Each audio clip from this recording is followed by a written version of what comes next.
नमस्कार दोस्तों। स्वागत है आपका हमारे चैनल पर जिसका नाम है कहानी कैफे।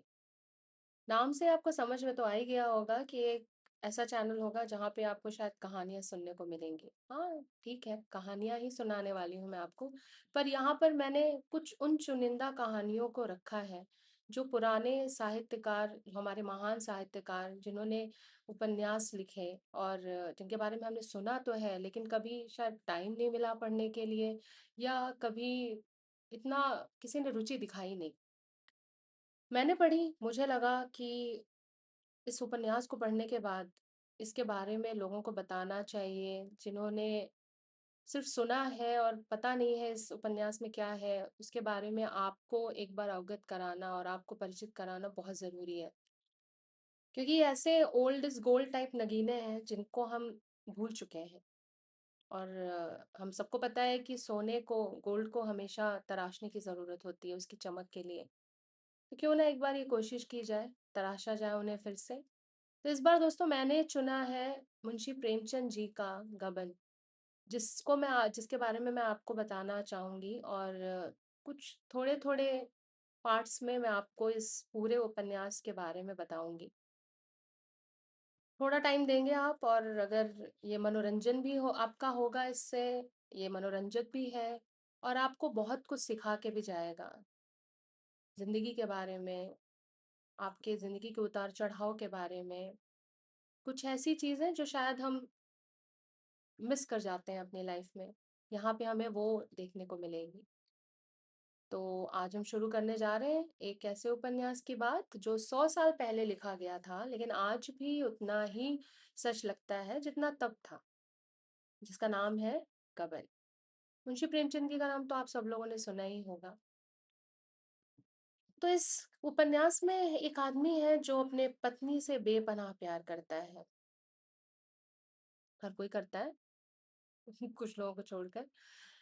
एक पत्नी जिसे गहनों की चाहत है, एक नौकरी जो बेईमानी का दरवाजा खोलती है, और एक झूठ जो इतना बड़ा होता चला जाता है कि पूरी जिंदगी उसके नीचे दब जाती है।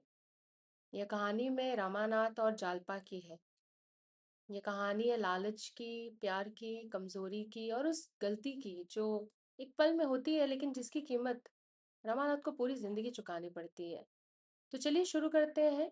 गबन भाग एक। शुरू करने से पहले थोड़ा पृष्ठभूमि बता दूं मैं आपको।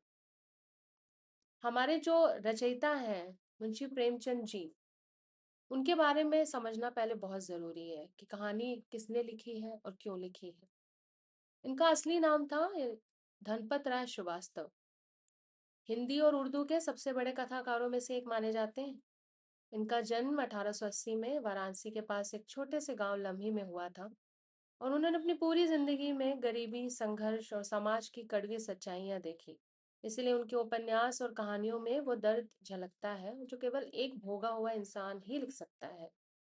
गबन उन्होंने 1931 में लिखी, और वो दौर था जब भारत अंग्रेजों के अधीन था।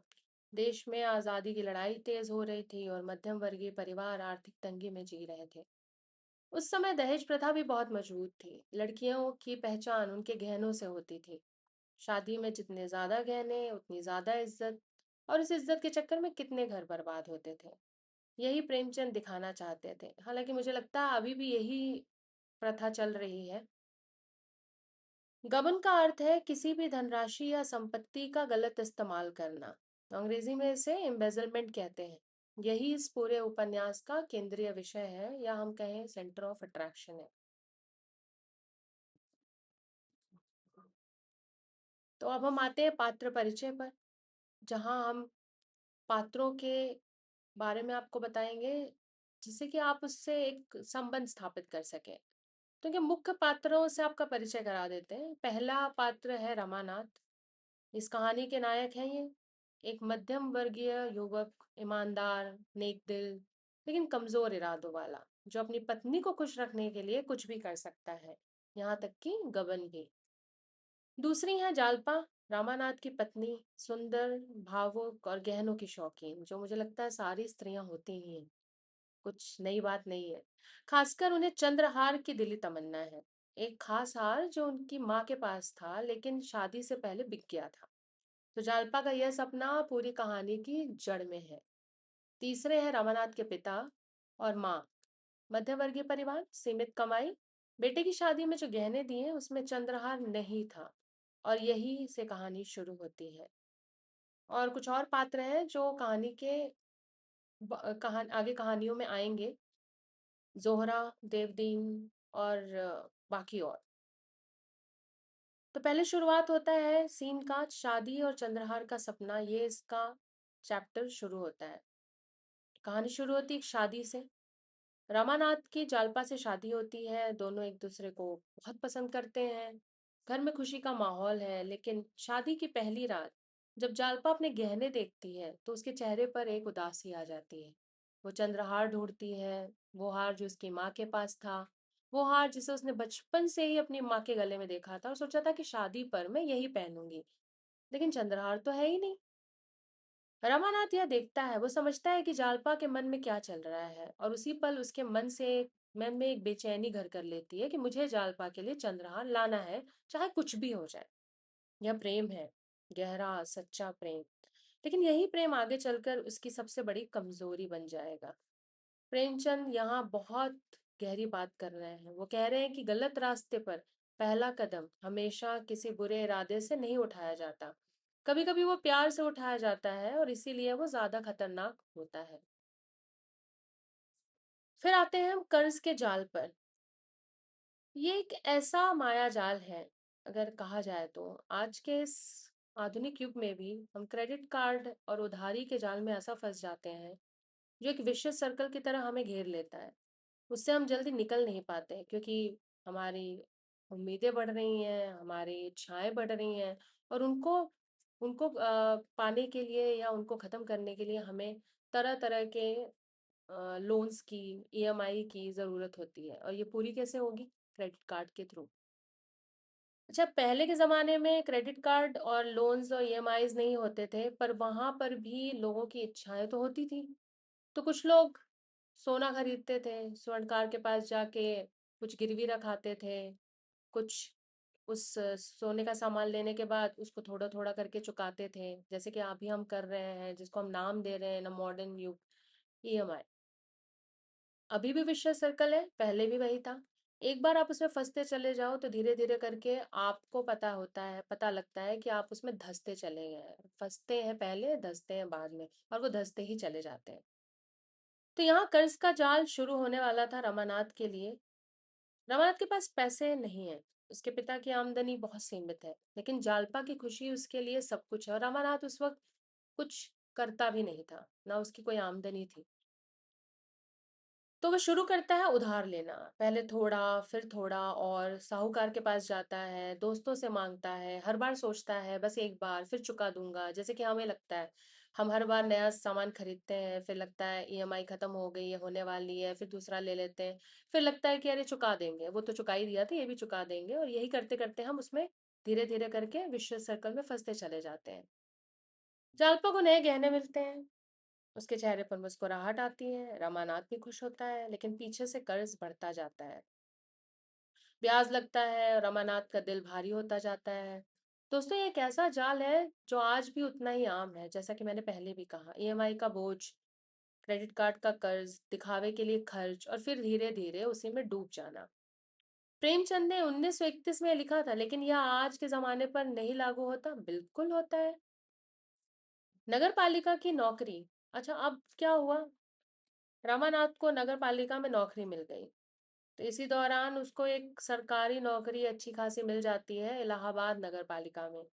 क्लर्क की नौकरी, तनख्वाह ज्यादा नहीं है लेकिन हाथ में पैसे आते हैं।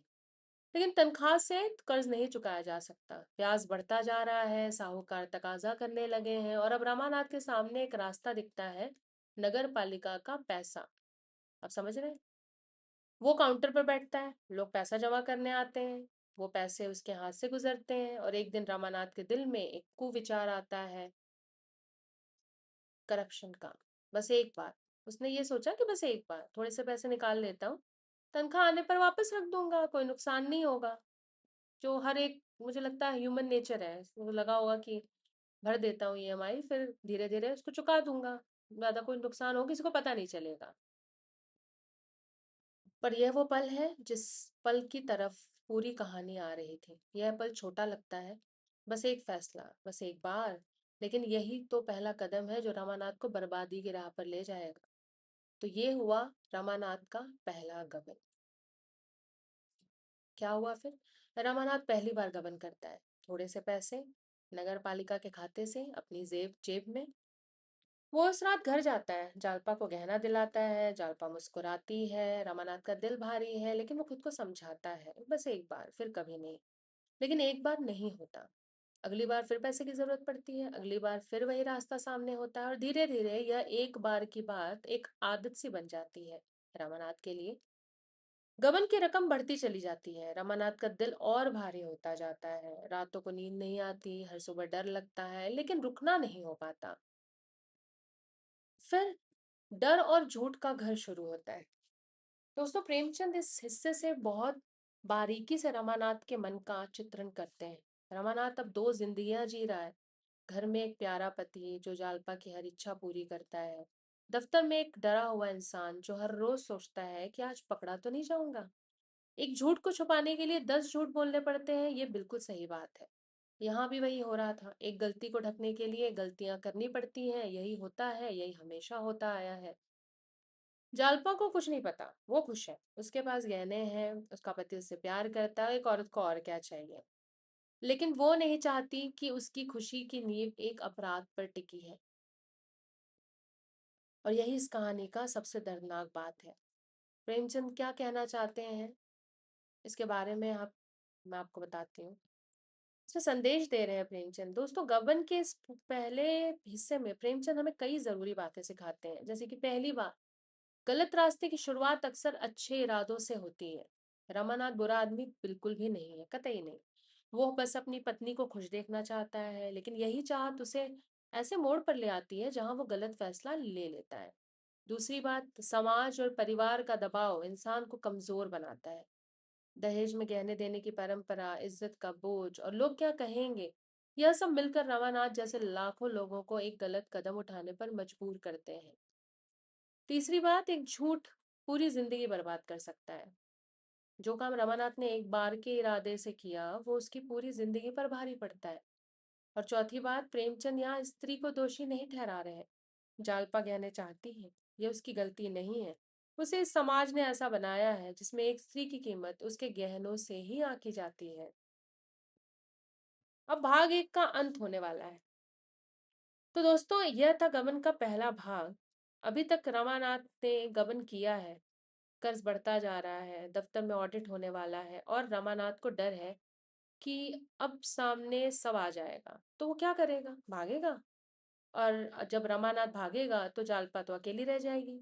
लेकिन वो जालपा जो सिर्फ गहने मांगती थी, वो एक बिल्कुल अलग इंसान बनकर उठेगी। अगले भाग में हम देखेंगे रमानाथ की कलकत्ते की जिंदगी, जालपा का अद्भुत रूपांतरण और एक बेकसूर इंसान का पर मंडराता खतरा। अगर ये वीडियो आपको अच्छा लगा तो लाइक जरूर करें, चैनल सब्सक्राइब करें और बेल आइकन दबाना मत भूलिए ताकि अगले भाग की सूचना आपको पहले मिले। तो मिलते हैं गबन के दूसरे भाग में, तब तक के लिए नमस्कार।